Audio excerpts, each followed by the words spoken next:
Με αυτό κάπως γνωριστήκαμε και κρατάει χρόνια αυτή η κολόνια που λέει.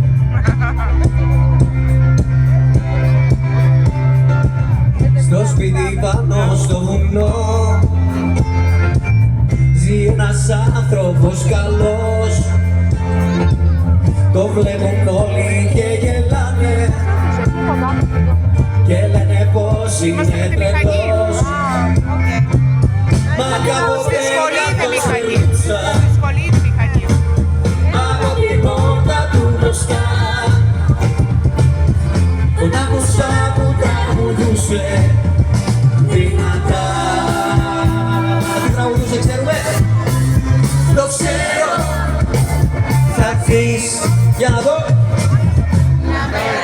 Φωνάρες με τι. Το ξέρω, θα έρθεις